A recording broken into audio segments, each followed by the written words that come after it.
I'm Steven with Tobacco Cabana. And I'm David.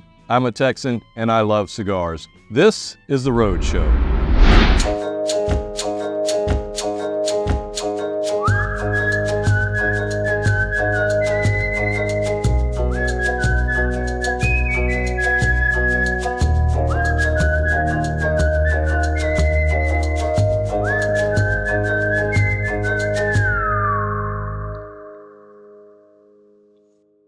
Welcome back, sir.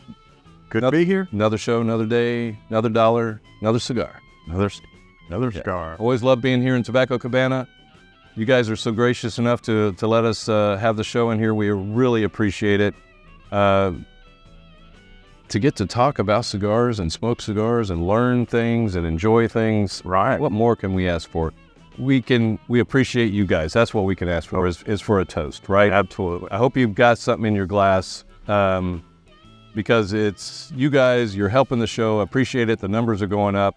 And sitting in on what we're doing here, enjoying what we're doing and giving you a little bit of fun, a little bit of knowledge, everything like that. We just want to toast you guys to good friends, good conversations, what we call a Texas toast. Boom, cheers, cheers, cheers, boom.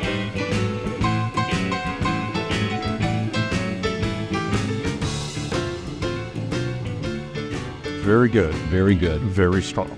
Stay tuned for the pairing with Dave Yancey and myself. With the cigar we've got, a great cigar he brought in. And we will tell you what we've got in our glass here.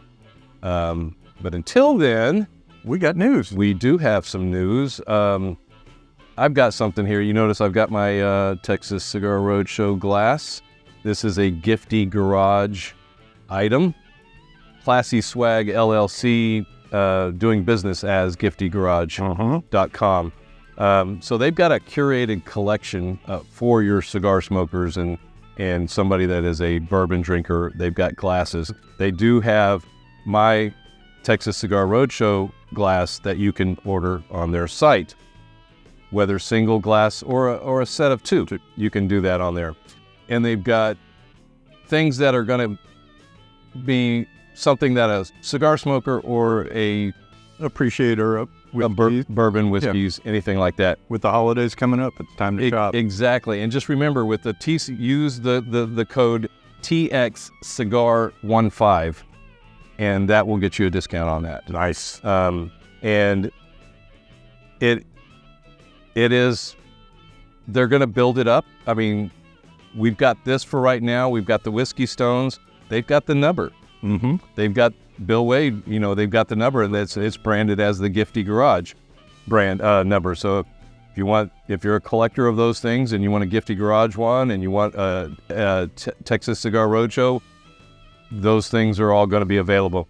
It's a group, they've got all different kinds of things on their site, so you can check it out. Well, but if you're looking for things like this, collection always changes too. Exactly. Which is nice. And so you can definitely go to their site. Again, it was giftygarage.com.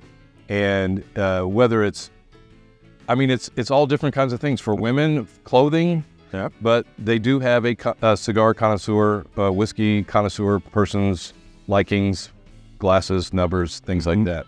Hard to find things sometimes. Yeah. And fun things, fun things that, like I said, the holidays are coming up. I'm always looking for stuffing stockers. Yeah, say that 3 times fast. Those little things that are fun for people that you can get them something they know they'll appreciate, that they'll use them, and it'll be something that they continue to use. Yes. Yeah. So what do you got? Something near and dear to my heart. Tobacco cigar sizes. Okay. It's always the shop from a shop owner's perspective. Right. I know what sells best. Okay. This really kind of affirms it. Most of our patrons love the Toro or Corona Gorda. And it looks like Insider, what is it? Cigar Insider. Wow. Right there at the bottom. Right there. Did a survey of shop owners and got the feedback. And for years, the Robusto was the leader in Really? sizes. Okay. And then the Toro is picked up. And now most shops, looks like about 70% reporting the Toro as the most popular size. And I know a lot of what we see on the news reviews is that is a very common size. Mm-hmm. It's a very well-priced size. Mm-hmm. You get a good long smoke for a good price. The others, Grande coming in next, and Robusto has fallen to third place. Wow. Churchill. That's your size. That's my size. I love Churchill, and it's way down there. You know, I wonder if it's a ring gauge thing. It may be, but I like that narrow ring gauge. Whereas with the Toro, you're looking at a 5.5 to 6.5 long cigar, anywhere from 46 to 59. When you cross 59, you start getting into the Gordo. Below 46, you start getting into a lot of the Churchill sizes. Right. So right. Good And so you think the popularity of that size has gone up because people are thinking they're getting more bang for their buck? Yep. When you compare it to Robusto and you get that little extra length and maybe a bigger ring gauge, they're seeing a value in it. And that's where they're going, maybe for that buck difference, $1.50 price difference, I'll go with the Toro. How long am I going to be able to sit there And smoke. and smoke? Yeah, and I can see that with people. I know you and I are, and Dave and Ian, we're all different. I mean, because I'm looking at what's the blend. Right. Am I going to enjoy that cigar? And some of them I don't want them so huge because I know I don't want to sit there. But then there are times when I do want a bigger cigar because I know I'm going to be in an event. I know I'm going to be smoking for 4 to 5 hours. Dedicated time. Right. And I've got the time to smoke one. So I can understand that. And then in the economy, if, money is coming into play, they want something more for their money. Yeah. But me personally, I'm looking at flavor. I'm looking at blending. I'm looking at who made it too. Yeah. I gravitate towards certain makers. I know there's a lot of people that do that. But there are those cigars. It's like, look, I know I'm going to be out here a while. I want a big cigar. Oh yeah. So there are a lot of people who I know like Gordos. Mm-hmm. That's their go-to. They like the longer smoke. And there are certain manufacturers who I think excel at Gordo. Yeah, that is true. Yeah, let's say certain manufacturers who excel at Lanceros. Yeah. Guys, in the comments down below, let us know what your favorite size is, okay? Let us know, and I'd be interested to see what the majority of people say their size is. Kind of do our own little inside. We might have our own little survey of TCR viewers. All right, guys, we'll be right back after this. Hey, y'all, welcome back to the Cigar Room for another fantastic pairing. I've got a Foundation El Huehuenese, the old wise man, in a Corona Gorda. This cigar got a 92 rating on Cigar Aficionado, and I've got it paired with some good old Dr. Pepper and cream soda. Sometimes you just need a good Dr. Pepper and a good cigar. I think I'm going to enjoy this. Football season is right around the corner, and I can feel it. It's in the air. But do you know why the football coach went to the bank? He wanted his quarterback. Stay smoky. All right, welcome back, guys. We've got a little bit more news for you. All right, Stephen, what do you got, man? I've got news here from Macanudo and Napa Valley. Macanudo is getting back with Flint Knoll Winery in Napa Valley and bringing back one of their estate Flint Knoll No. 2 Reserve cigars. Oh, wow. So this is a cigar that draws on unique characteristics to be paired with the tobacco and the wine. Oh, wow. So, of course, the tobacco is aged in French oak barrels, just like wine is. Wow. Okay. So they're getting, okay. Yeah. They produced the Flint Knoll 2019 Royal Appointment Cabernet Sauvignon. And the season grows the Napa optimal conditions, resulting in a complex fruit-forward wine with intriguing spice. Sounds good already. Justin Andrews, the business development manager for Scandinavia, which owns the Macanudo brand line. Mm-hmm. So together with Johnny Diaz, Yuri Golan, and their blend developer team at General Dominica, created a new method for aging the binder, leaf, and wine barrels. Wow. For the Macanudo Estate Reserve. Handcrafted in the Santiago DR, coming out soon. Wow. And a new method for aging, specifically the binder. Well, the binder filler. So Binder filler. they're probably aging whole cigars in the barrels and letting them rest and pick up the notes. Mm-hmm. 2 sizes, a Toro, 6x54, and a Churchill. MSRP in about the $22 range. I mean, this is a unique cigar and a unique pairing. Yeah, this is not going to be an everyday smoke. No. But if you are a wine drinker, it sounds like something you would probably want to try to venture and find. Oh, yeah. Look at your brick and mortars and see if you can find these. It's Macanudo, so it should be out. It should be out there, right? I mean, that sounds very interesting. You being a little bit more of a wine drinker than myself and Dave Yancey, he might be interested in those. Oh, yeah. For sure. That was a nice pairing. Yeah. And I've got a cigar line that we've had on the show before, which I really liked. We had all 3 of them on there, was the Sancho Panza. Mm-hmm. And so they reintroduced, those 3 lines of Sancho Panza, they revitalized that through Matt Booth. Right. Right? And so these are already out in your store, so you can find these. But Booth, if you've been around Matt Booth at all, the crazy genius of that guy, he says the hypersexual blend provides both pleasure in the combustion experience and depth to the brand's overall offering, in what he refers to as a meaningful next installment and responsible addition to the Sancho Panza brand. Matt Wilson said, he broke it down further, saying, following the big news around Sancho Panza last year, we agreed the brand deserved a heightened level of focus this year, so they developed a special blend to continue the dialogue around Sancho. And by releasing a limited edition blend of this caliber, they're anticipating the Sancho loyalist. I can see that, yeah, because I did enjoy that double Maduro. Mm-hmm. And newcomers alike will spread the gospel of this great brand, and as they expand their humidors with a new smoke to collect and enjoy. So it was blended by Matt Booth and Justin Andrews with the Oliva blending team. Nice. Booth would agree. Yeah. Booth explained, we have always had a respect and adoration for the products that come out of Oliva factory facility, obviously. Yes. I love the Oliva G, Milan. Oliva V, yeah. And they felt it appropriate to produce with them because their signature direction to cigar composition aligned perfectly what they were looking to achieve with Sancho Panza.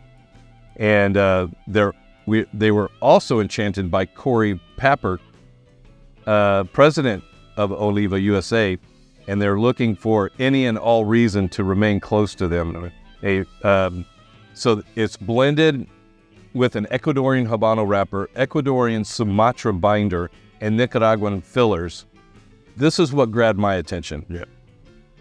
Several years ago, I can't remember how long ago it was, Noel Rojas, if you look back at our shows, he was our first road show. I was in an event with him. He was rolling, him and his wife. They were rolling cigars.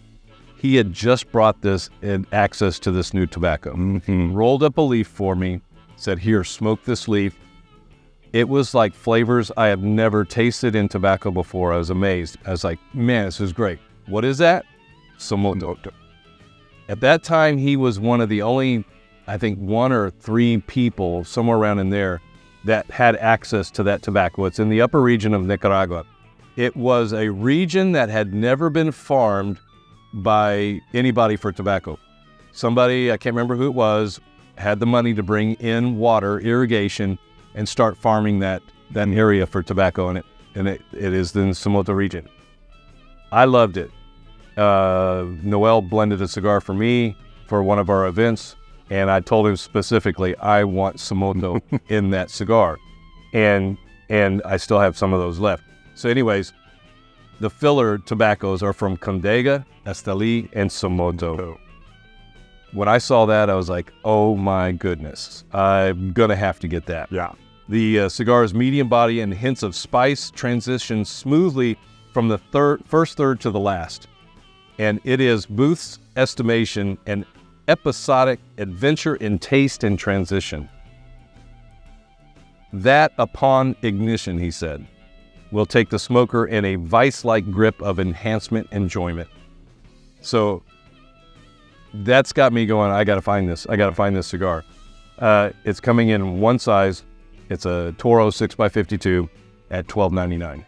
Not a bad price. Not a bad price point. I mean, I know a lot of people that is still pricey for them. I get it.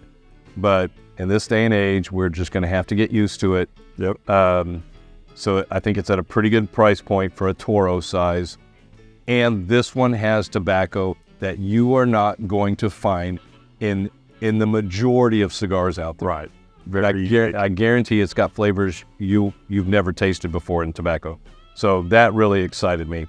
All right, guys, I hope you guys enjoyed a little bit more news here. Stay tuned. We'll be right back after this.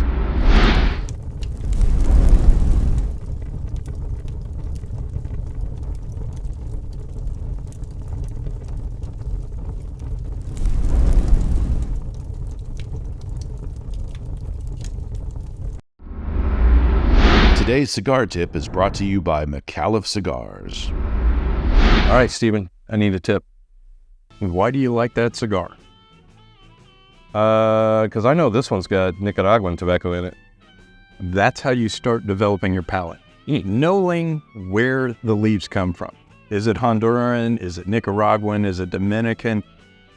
As you get into smoking and enjoying more, finding what you like. Do you like the spicy notes in Nicaraguan versus the creamy notes in Honduran? Right. So build on that. Find out and investigate the cigar. Learn more about it. The regions. Even in Nicaragua, we're talking 6, 7 regions to go from. Dominican. Pull that information together and then start learning about the primings. Where does that leaf come from? Exactly. Great tip, man. 2 families, 1 cigar. Join the Ambassador Program today to make it a perfect blend at McAuliffeCigars.com.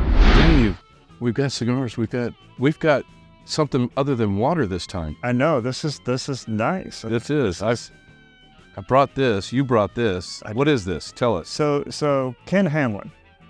And for you sports people out there, you know Ken Hamlin as a retired safety from the Dallas Cowboys, which, I mean, I bleed blue. I'm a Cowboys fan. I've been for since the 70s. I don't care what anybody out there says that Cowboy haters. Nope. I live in Texas. I got to root for the Cowboys, got to root for the Rangers. I've been rooting for the Cowboys since before I ever even came to Texas. So in the 70s, I've been for a long time.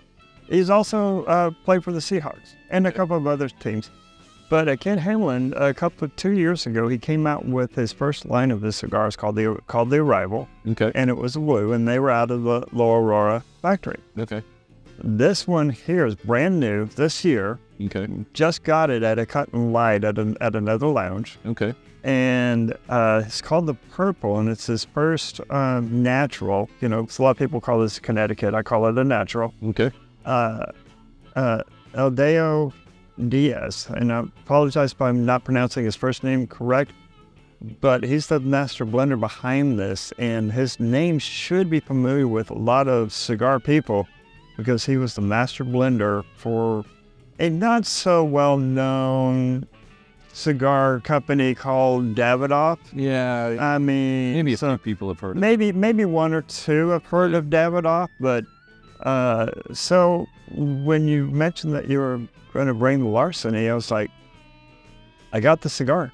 Oh, okay. I've got the cigar. What made you think this cigar was going to go with what I told you I was going to bring? We smoked the cigar at the Cut and Light. The Cut and Light, and it was a big event, and it was a tailgate party for the Cowboys game, which unfortunately we lost that game. But I wanted to try the cigar, and I was like, okay, this is good. This is a really great second line of cigars, and it was like, this is going to go good with a wheated. So knowing Larceny is a wheated bourbon, now these are all high proof. I found these at Liquor Depot in Euless, good friends there. Found these on the back shelf, and actually found the A122. This is coming in at 124.4. And then I looked and it goes, oh, well, he's got the B. This is the B523 at 124.4. And he had the C922 at 126.6. So I thought, dude, when am I ever going to find the chance really to find the A, B, and C of something? You're not. I've killed a number of different bottles of the B. So you've had this one. Many times. I've killed 2 bottles of the B. But you have not had this. I've never seen the C. Yeah. Never seen the C. And I've had the A, but I know the B quite well. Okay. But I'm excited to try the C. Okay. So you've already lit yours up. I think I'm going to go ahead and light my cigar up. I've never had the Arrival. I've seen him on social media here lately. Like I said, he's been around at some of the lounges and cutting lights and things like that.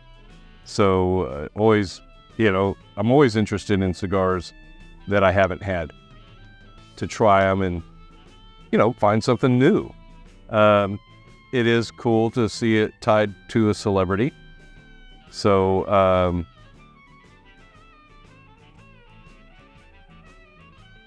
and he is such a humble guy, great to talk with, loves talking with the people, so he fits in the cigar community so well. I mean, I've met him a couple of different times in person on it, and was so excited to try this, and actually gave me the box. Oh, nice. That perfect draw. I like the looks. I like the band. Wrapper's beautiful. Lit up. Fantastic. The first note that I'm getting is a big time floral note to that on the retro. So you may have noticed on Facebook last week, I asked a group of people, in my group, how would you describe the notes of a rose to someone? Floral note, and you've heard us say, that this is really coming floral. I'm getting a lot of, picking up some lavender. I'm picking up some, what we talked about on the last episode, some lemongrass, which is another honeysuckle, rose. And as I asked people, how would you describe the notes of a rose to someone? Because we don't go and sit down and eat a rose, but because of the olfactory, we pick it up. You can eat it in dark chocolate. Yes, you can. I've gotten dark chocolate before that had rose in it, and that's very delicious. I would characterize rose as something that is velvety. When you feel a rose and then the fragrance comes off of that, the texture of a rose petal. This has got a very smooth, silky type of smoke to it. I would describe it the same, and I would add that a rose has a little bit of a boldness to it that is kind of reminiscent of, not gamey as in meat, as in a true meat gamey, but it has that kind of a bold, type of a gamey, oily, creamy texture to it with a little bit of hardiness. So that's the word I'm looking for, a little bit of hardiness. And it reminds me of that. And so when you mentioned the Larceny, I was like, okay, so when we're talking about Larceny is going to be a higher proof, obviously. What we're talking about. These are all barrel proofs, yeah. All wheated. It's, beautiful wheated bourbons. And I was like, okay, I'm curious, because I don't know. I have not paired this with the Larceny, but I did pair it with some nice stronger bourbons. I'm curious to see how this would do. So I'm coming into this, I'm thinking that this is going to go really good, but I don't know. So again, this is medium-ish, lighter side of a cigar. Within the body, yes. Yeah. But the flavors. I mean, just right off the bat, I mean, quarter of an inch in already. Yeah. And the flavors, those floral notes, those bit of creaminess right off the bat, the notes that are on it. Let's quit talking about it. Let's get into it. Do you want to? So which one you want to try there, Dave? I'm going with the C. You're just going to go straight up. Give me the most potent one there is, because obviously you've already had this one. I haven't had the C either. So you know what? I'll join you on that. Let's see what this one does. Yes, sir. Let's see. Indeed. Let's see the C. And look at that. Look at that beautiful color. It's a nice. Looks great in my Texas Cigar Roadshow glass. It does. Nice little plug there. Yeah, I've not. So this is again 126.6 proof barrel. And so again, what we're looking at here for our viewers, Dave explained to us, being that you're the bourbon steward, and I just like bourbon. These are 3 different barrels. These are 3 different barrels in 3 different locations in the rickhouse and batches. And so the B523, the C922, the A, these are different batches, and we'll see that they're in different locations on the rickhouse. They don't tell us where in the rickhouse. Sometimes you'll see on the label where it'll say. You can see the difference in color between the A and the B. The B is lighter. The B is lighter. This one is lighter. This one is actually darkest. By a hair, the A is darker than the C, just slightly. What is going to cause that? Age. Age will cause that. Location in the rickhouse. Meaning, so the rickhouse itself, that's where the barrels are stored. And in Kentucky, the rickhouses are generally going to be 9 floors. So if you can picture 9 floors of barrels, just stacked all the way up. Is that heaven? I think so. So heat rises, right? Right. Okay. So the hotter is going to be up top. It's going to mean more evaporation. Mm-hmm. It's going to mean that the liquid is expanding and going into the barrel more, which draws the flavors from the barrel out more. Okay. And so, and a lot of times, especially on older bourbons, which I want to say these are in that probably 8 to 10 year age type. And with the massive climate differences from lower temperature to higher temperature in the rickhouse, as it gets colder, so hotter, higher up, more heat, it's going to expand. And as it gets colder, it's going to contract. And it's going to pull those flavors out. And so age is how much wood it's pulled out. How much of the flavors and how much of the wood it is pulled out.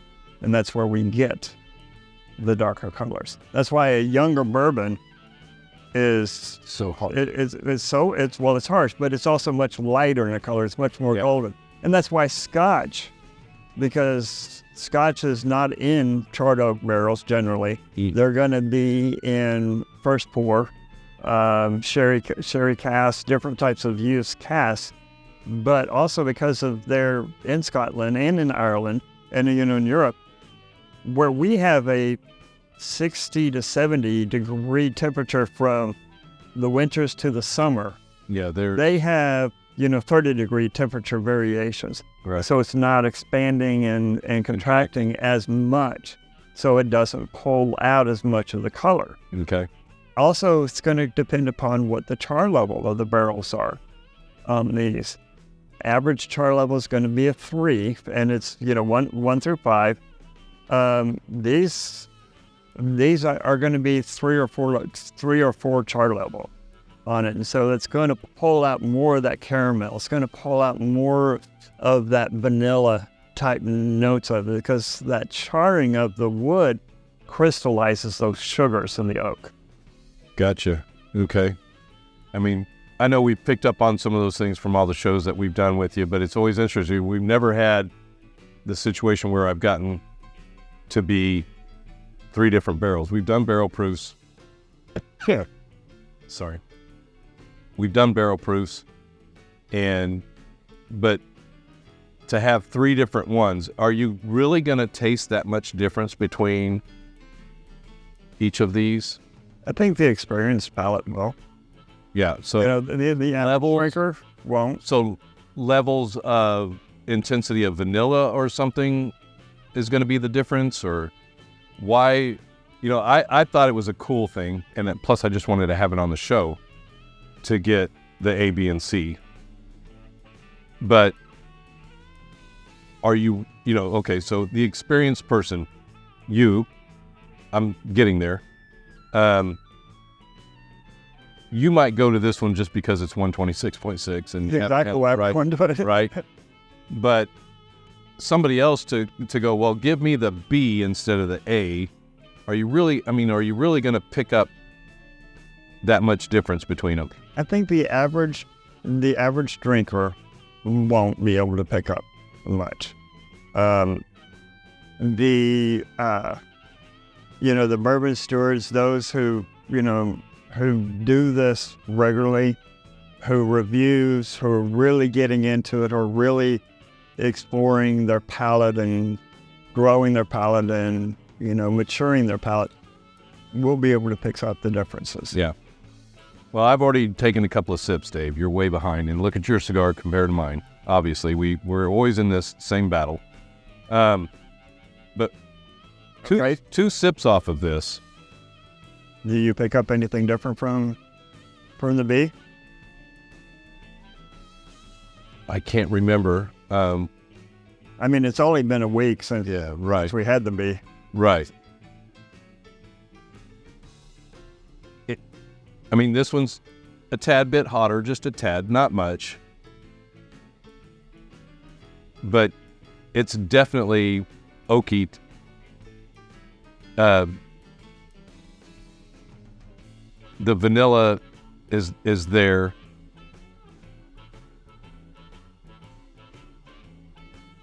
But that's really all I'm really picking up.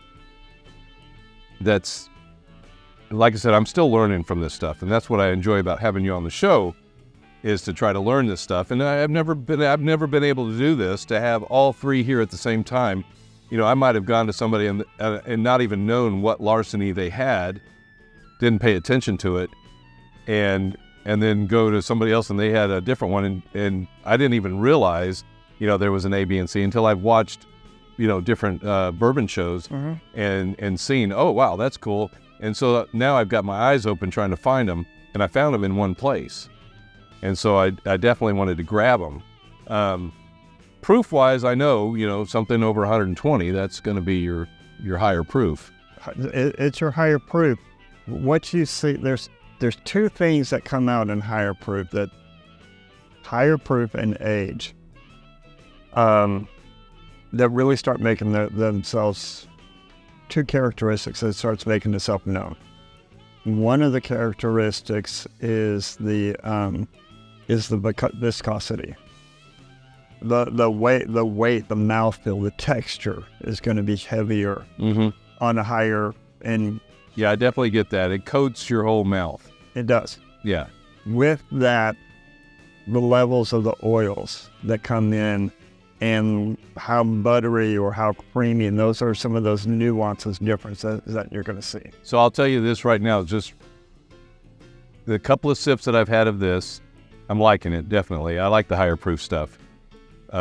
Used to be scared of it. Oh, when we started the show, when we started these episodes, with me coming on, it's been 2+ years. Yeah. I was. You were like, 90 proof? That's my limit. Yeah. It was, I was scared of it. So I do like the higher proof stuff now. And I do like rye and you know, that the hotter drinks, if you will. Right there off of that one, that was my third sip, second sip, and third, fourth, you know, however, I'm getting into the second third of the cigar here, bread. It switched from a floral to more of a bread note now, drinking it with this. So it's vanilla notes that are coming in and mixing in with that. Yeah, that it basically tasted like a bread note is what I got, which I like. Wheated bourbons, this is what we're dealing with, wheated bourbons. But that, so we're getting into the second third, which should see somewhat more of a taste transition or an intensity of some sort transition at that point, because you're getting into the middle of the cigar. But yeah, that was good, because it totally changed for me. The note beginning at the light was a floral, light, pleasant taste. I love having a cigar like this too. The wrapper is so easy on your lips. When you draw on this and you turn it, your lips don't stick to it at all. And that's another thing that I look at in a cigar. You know, it's easy to smoke. Well, and through the cuts, you know, and even my V cuts, you know, uneven. You know, we've got double caps on these. Yeah. It's like you said, it's not sticking to our lips. We're having a nice, easy draw with this. Yeah, that has definitely changed to bread, almost a gingerbread.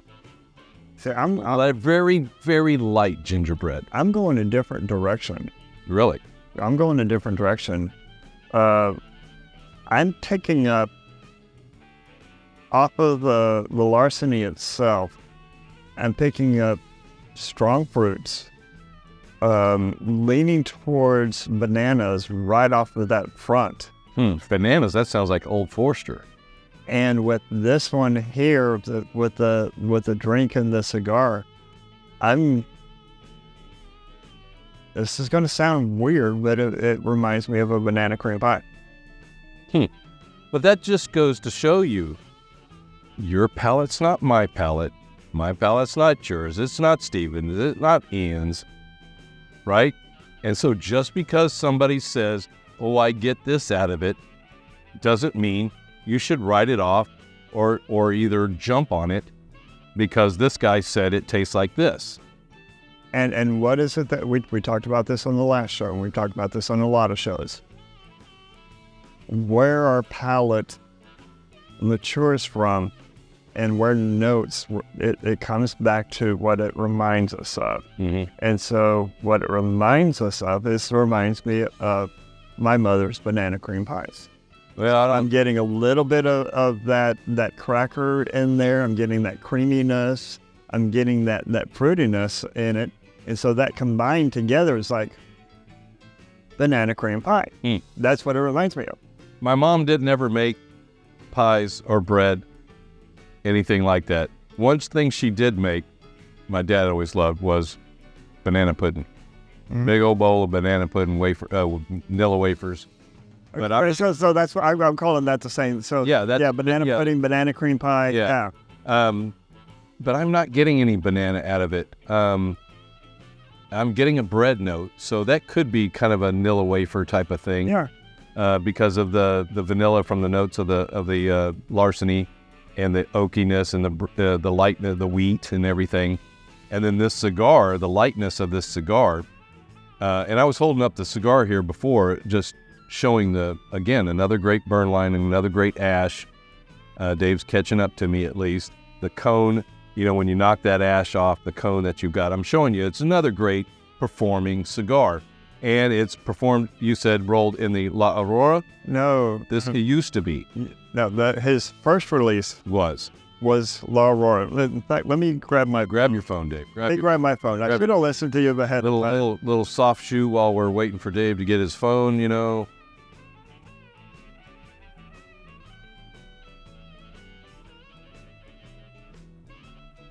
So this is Eladio Diaz at the Tabacalera Diaz Cabrera family Okay. that came up with this blend. Okay. So this is Yes, this is Dominican. so again, that lighter note of the Dominican tobaccos. It's got great smoke output, but it's on the lighter side of the smoke. Oh yeah. It's not a heavy smoke, but it's good smoke output. The mouthfeel is very light. It's very crisp. It's a clean. It doesn't. My mouth doesn't feel like it. It's like smoke heavy. It's a clean smoke. Yeah. We've talked about that with cigars before. Is like it leaves your palate clean. You're not like, oh my gosh, I just smoked this heavy duty cigar that just slapped me in the face, and it slapped you in the face while I was smoking it. It's a clean. I don't know any other way to describe it, but Dominican tobaccos are going to be on that lighter side of that smoke intensity. Yeah. But I mean, you look on when we're drawing on this, the amount of smoke is that's what I want. Right, yes. Because then with the amount of smoke, that's when I'm really going to get a chance to taste this. That was a different taste right there. What was that? See, I do this stuff all the time. It's like right in the middle of a sentence, and it's like something happens. That was a different flavor. I wish I could be like those guys that are out there. Oh, I'm getting this and this and this and this. Some of them I believe, some of them I don't. So, yeah. Because some of them it's just like so many flavors. I'm like, really?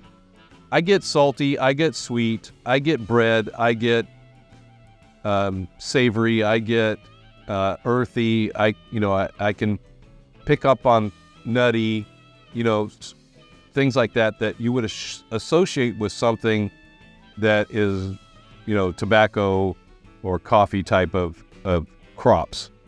The peppers, the different peppers, the white pepper, black, red. If it's really stinging you, it's probably red. If it's medium stinging you, it's probably black. And then if it's like kind of, then it's probably white. That's the way I associate it with. And, okay, so let's throw another one in there. If you can distinguish that as pepper, and it's not that stronger black pepper like what we generally we season our meats up or our eggs or what have you. Can you get a little bit of sweetness to it? If you get a little bit of sweetness and it's a strong pepper, then it's black peppercorn. Because that skin on that peppercorn is where we get some of that sweetness type from it, and that association. And honestly, I mean, I didn't come about this, picking up my first cigar and going, oh, I'm getting my grandmother's apple custard, in this, just kind of throwing something out there. This is taking many, many, many years and smoking thousands of cigars a year to build my palate up to this. An apple is going to taste like an apple is going to taste like an apple across.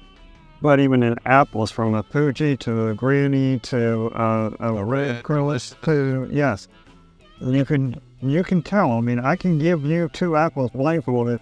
One of them is a Granny Smith and another one's a Red Delicious, and you're going to be able to tell the difference between. That's because you're accustomed to them. Right. You know what those flavors were like for years. So this just happened. You probably saw it on camera. I went like this, kind of get the hiccups. And I've heard that it's like, if you're getting the hiccups when you drink something, it means the proof is too high for you, for your body. And that you probably need to knock that down with a few drops of water. Then that is 100% correct. Yeah. So I guess it's just a biological thing, but, some of them I do, some of them I don't, or I don't remember, kind of going, I didn't get the hiccups, but I kind of had that hiccup type feeling, yeah. That type feeling. And maybe a different 120, I don't know, maybe, or this person doesn't get that reaction, you don't get that reaction or something, are you just not used to it? Or are you just never going to be able to take 126 without water? I wouldn't say never. I think it's how much that you've acclimated yourself to it. I would venture to guess that I probably drink more in the 120 plus proof on a regular basis than what you do. I wouldn't agree with that. So this to me, yes, this is classified. We would classify this as a high proof. Anything, I state anything that's 120 proof and above is high. But for me and what I'm accustomed to and what I've been able to do, I can drink a 130 proof and not have to acclimate myself to it anymore. 5 years ago, absolutely not. I would have to work my way into and do the sip, swirl type method to shock my system into, okay, this isn't going to harm me, to be able to drink it and enjoy the flavors. Now I can pick this up and drink it. And I mean, like on that sip, I didn't hiccup at all either, so. But some people, they'll talk about that. It's like they kind of get a heartburn feeling. And so that high proof, they can't handle it. So put a couple of drops in it, absolutely knock it down a little bit. But that, if you've seen the show with Dwayne Poore, he talks about that too. Put a couple of drops in there and realize, okay, the next time I have a pour with this, I either like it or don't like it with or without the water. Which one you can pour it in there and go, I like it better without the water, or I like it better with. And that's the only way you're going to learn. Even though I know Dwayne, and I've experienced that with him several times, and we talk about it, I still have a hard time remembering to bring water in and introduce it into the drink. I don't care how high a proof it is, I will drink it neat. I always drink it neat. I never add water to it. But what you'll also see, what I do with every single sip, is I savor it, I let it sit on my palate, I swirl it around, and I'm allowing my saliva to mix in with it. And that does the same thing.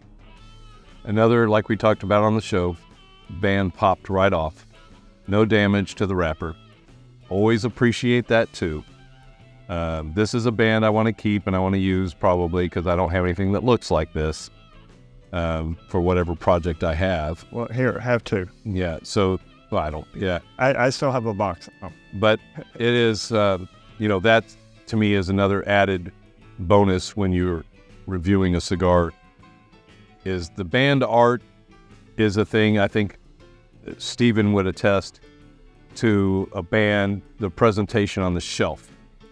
He's nodding his head. You go into the cigar shop, somebody looks at it and goes, and it appeals to their eyes right off the bat.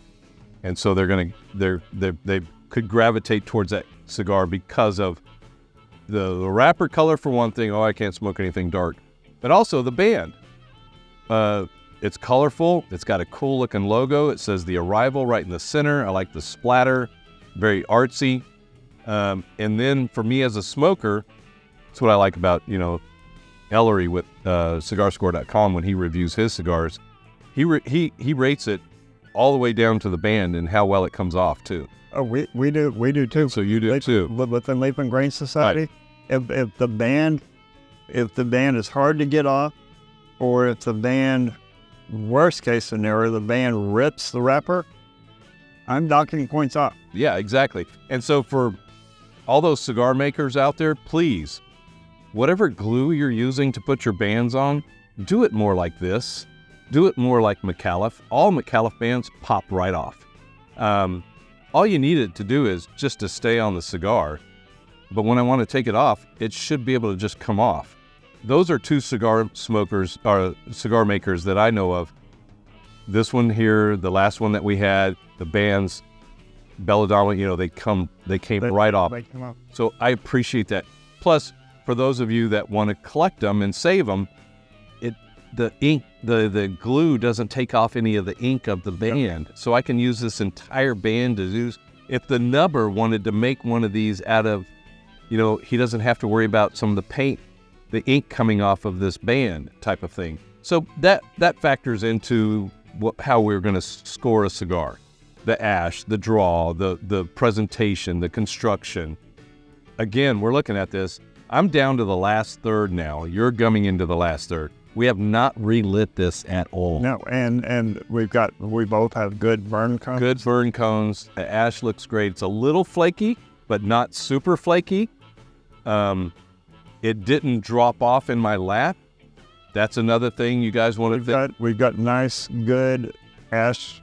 Right, exactly. That just sections of ash that are put off in there.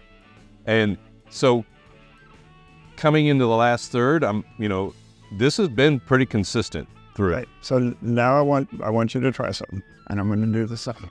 That I was going to pick that one. So we've just paired it. To let you guys know, the last show that we had, and we had something in our glass, it was the B. Go figure, right? Because it's the one that's had the most undone. But it was this one. I've had Larceny before, but probably not a lot of barrel proofs. I've brought this one. You brought this one. I've brought this one and their standard 90 proof. Right, we did on the show. Yes. And we talked about the B and compared the two. Mm-hmm. Same mash bill. Right. Same distillers, just like what we did on the show a couple episodes ago with Weller. Mm-hmm. With the foolproof and as compared to some of the other ones on it. The proof, the age, all of it comes into play. So now here we've got 3 of the same expressions, different locations in the rick house. All same mash bill.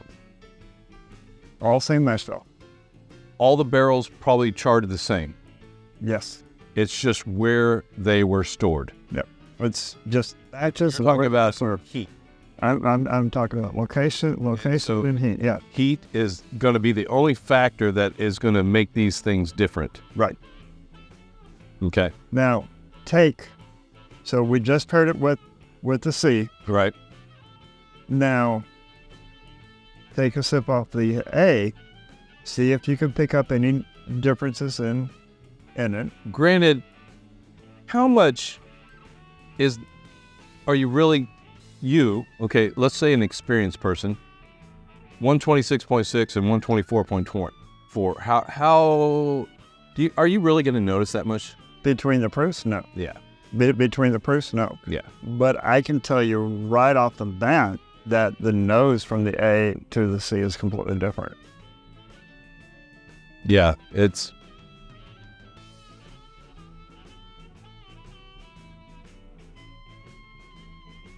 And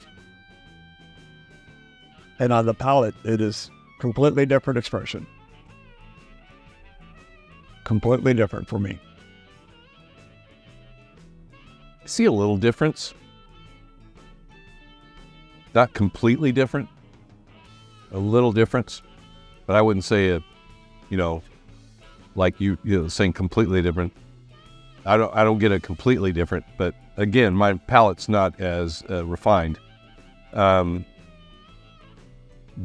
I can see a little bit of difference. Yeah. So it's interesting to be able to do that. Again, I almost wish we had another glass here for you to be able to go blindly.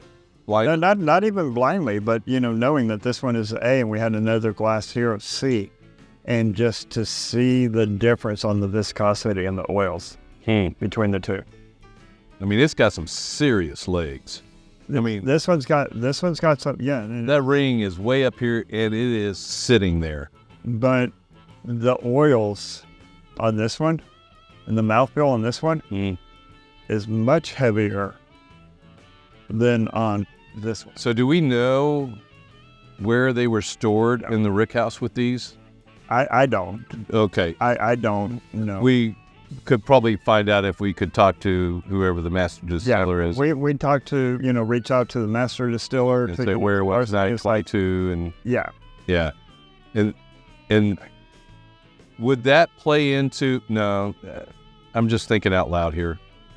Like a cigar, the last tip that we had was, saying, understand your cigars and knowing the regions. Okay, I like Nicaraguan tobacco, but do I like Esteli more than Condega or Samoto or, or Jalapa or Jalapa? Matente? Yeah, I know I like Nicaraguan. So could you do that with a maker and say, I like their juice, but I like it when I know that it's stored at this level of the rickhouse?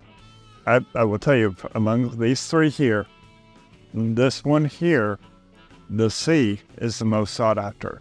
The B is the most predominantly found. You can find the B pretty easily. So did I find a gem? You did. I did. I found a You gem. You found a gem. I mean, you remember what did I tell you when you told me that you had the C? I was like, oh wow, you got C? I mean, I was excited. Okay. I was excited because this one is the hardest one to find. Okay. You can find this one pretty easily. Well, I found it at Liquor Depot in Euless, and the A was the last one that they had. And when I found out that they had the last A, then I said, well, go ahead and give me the B and the C, because it's kind of like a no-brainer if I can get all three of them. I've seen the A. I always find the B. Okay. I've never seen the C. Well, I have and there it is. seen it. I've So, never seen it. I love it. So this is another thing where I get to surprise you with something that I brought in. And to me, it was just a cool factor of having the ABC. But then to find those unicorn, we're looking for cigars, unicorns, those unicorn cigars, unicorn. Oh, bourbon. 100%. Yeah. So that's a good find. Huh? That's a good find. That's Cool. To me, that's a treasure. That is a treasure. So looking at the cigar now, pairing it with our bourbons that we've got here. We had this earlier, but we weren't smoking this cigar. You've already had this one, so you knew. You've had this one before too. So now to be able to drink something with a cigar with this, what are your impressions of this cigar? Construction-wise, there is no issue for me whatsoever. Taste-wise, what are we looking at? To me, both of these pairings go down in the books. They're different pairings for me between the A and the C, and I don't know what this cigar tastes like with the B, but I'm going to say that it's going to be a good pairing. It would have to be because it's so close. It's so close. This one here, the fullness of it, and when I say the fullness, the well-roundedness, including flavors, notes, viscosity. I can see that now. That last sip I took, the viscosity, I can see that now between the two. Yeah. This one is heavier. This one. I would not do this one as a summer pairing. Mm-hmm. I would do this one as a summer pairing. I would absolutely do this one as a winter. And this it doesn't matter? Doesn't matter. Doesn't matter. Doesn't matter. This, I mean, you can see the difference in the colors. This one is, like I said, slightly darker than this one. This one is the lightest of them all. That is so interesting. So that's a heat thing. That's a heat thing. That's a time. It's either the time in the barrel, or it's the position in the rickhouse temperature coming in and out. What it's drawing out of the barrel. So this one has drawn more out of the barrel than either of these two, based upon the color. So these are continual. These they will put these things out continually, right?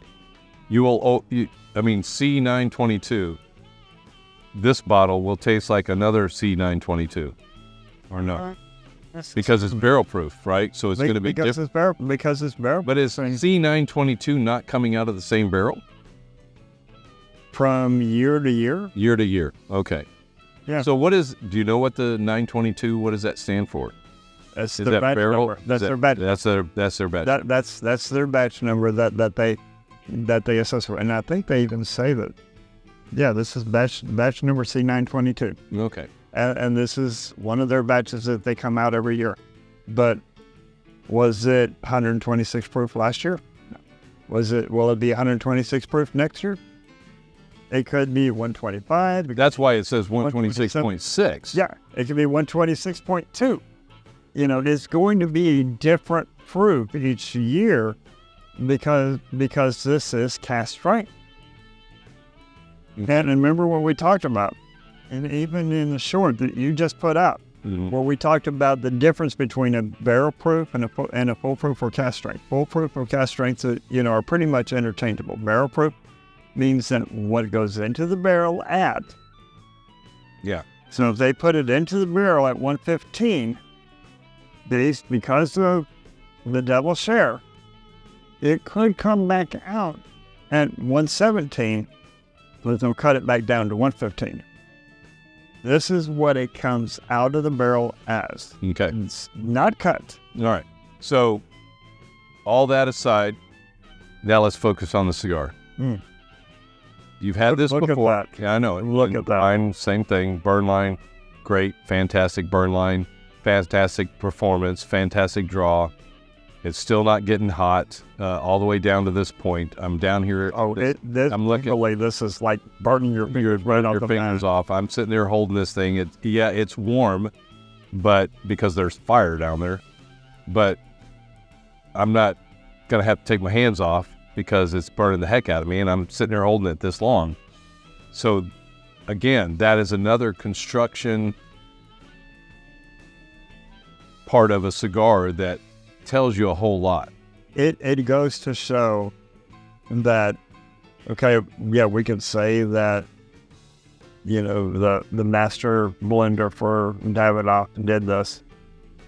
This just goes to show that, that quality has transferred over. Yeah. And just what he has put together for the arrival for Ken. And so this being all high proof stuff, and this being a cigar that's on the medium to lighter side of a cigar as far as strength, what are your thoughts? I'm enjoying this pairing. I'm enjoying I think I like to the A a little bit better than I did to the C. I'm enjoying this one better. It's a little bit more crisp. It's a little bit more refreshing. I'm not getting that banana pudding type notes from it. Okay. I'm getting it's to me that it's more of a complimentary that's enhancing some of the black fruit. So some of the cherry notes that is commonly known out of a leaf. Okay. But the vanilla notes, the bready notes are still there. Yeah. It's definitely not overpowering. This is not overpowering this at all. That's a good thing. So that's, again, my first time smoking this cigar, The Arrival by Ken Hamlin. And being able to do this was fun. So another great pairing? I think so. I think so. So thank you for bringing this cigar. And it's cool to be able to bring something that you've been wanting to experience. I've never tried to see. I've been wanting to, so thank you on that. Yeah. I hope you guys enjoyed it. We have, go out there and like you say, explore the pairings, right? Explore the pairings. Yeah. You're not going to grow your palate if your desire for what we do with this is to be able to truly experience the cigar, the spirit, the wine. Then you've got to step outside of your comfort zone and you've got to explore the pairing. Exactly. All right. I appreciate it, Dave. All right, guys, stay tuned. We'll be right back. Pick up your collectible Texas Cigar Roadshow laser engraved whiskey glass at giftygarage.net.